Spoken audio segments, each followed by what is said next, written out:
விளையாட்டு வீரர்களுக்கான இடஒதுக்கீட்டை அதிகரித்தால் திறம் வாய்ந்த வீரர்கள் உருவாவர் என்று அர்ஜுனா விருது பெற்ற மூத்த கபடி வீரர் கணேசன் தெரிவித்துள்ளார்.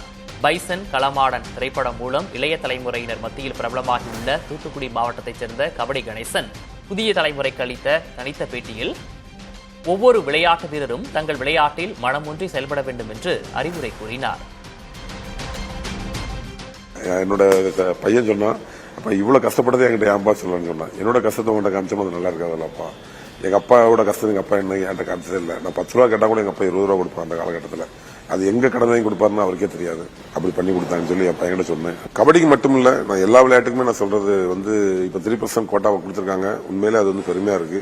அது மட்டும் இல்ல, எல்லா விளையாட்டுக்கும் ஸ்போர்ட்ஸ் கோட்டாவில் அப்பாயின்மெண்ட் பண்ணணும் ஸ்டேட் கவர்மெண்ட்ல. ஏன்னா இது 2005க்கு அப்புறம் ஸ்போர்ட்ஸ் கோட்டாவே இல்லை. போலீஸ்ல மட்டும் எடுத்துட்டு இருக்காங்க. தமிழ்நாடு போலீஸ்ல எல்லா விளையாட்டு வீரர்களுமே தமிழ்நாடு போலீஸ்ல தான் இருக்கிறாங்க அதிகமான பேர். ஏன்னா அதுவும் இல்லைன்னா ரொம்ப கஷ்டப்பட்டிருக்கோம். அதனால சென்ட்ரல் கவர்மெண்ட்ல 1-2 வருஷம் போயிட்டு இருக்காங்க. நாங்க எப்பவுமே சீனியர் பிளேயர்ஸ் கண்டு விளையாடணும்னு ஆசைப்படுவோம். அவங்க கூட போய் ஃபைட் பண்ணதான் நம்ம ஜெயிக்க முடியும்னு நினைப்போம். நாங்க கிராமங்களில் விளையாண்டுட்டு இருந்தாலும் அங்க உள்ள எங்களுக்கு கேடிசி டீம் இருக்கும், சன்பேபுரம் டீம் இருக்கும். இவங்களை எடுத்து விளையாடணும்னு நாங்க ரொம்ப ஆசைப்படுவோம்.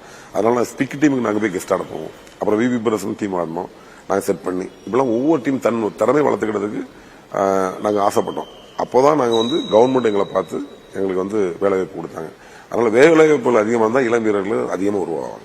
நீங்க ஸ்போர்ட்ஸ் ஏதாவது ஒன்று நம்ம எய்ம்ல இருந்தோம்னா கண்டிப்பா அவங்க அந்த மாதிரி இதுல இறங்க மாட்டாங்க. அதனால இளம் வீரர்கள் நம்மளுடைய லட்சியமே என்னன்னாக்கி நல்லா விளையாடணும், நல்லா படிக்கணும், இந்த மாதிரி ஒரு எண்ணத்துல இருந்தாங்கன்னா கண்டிப்பா அந்த மாதிரி நம்ம தென் மாவட்டங்கள் ரொம்ப சிறப்பா இருந்த படம் அதுக்கு ஒரு உதாரணமாவே அமையும்.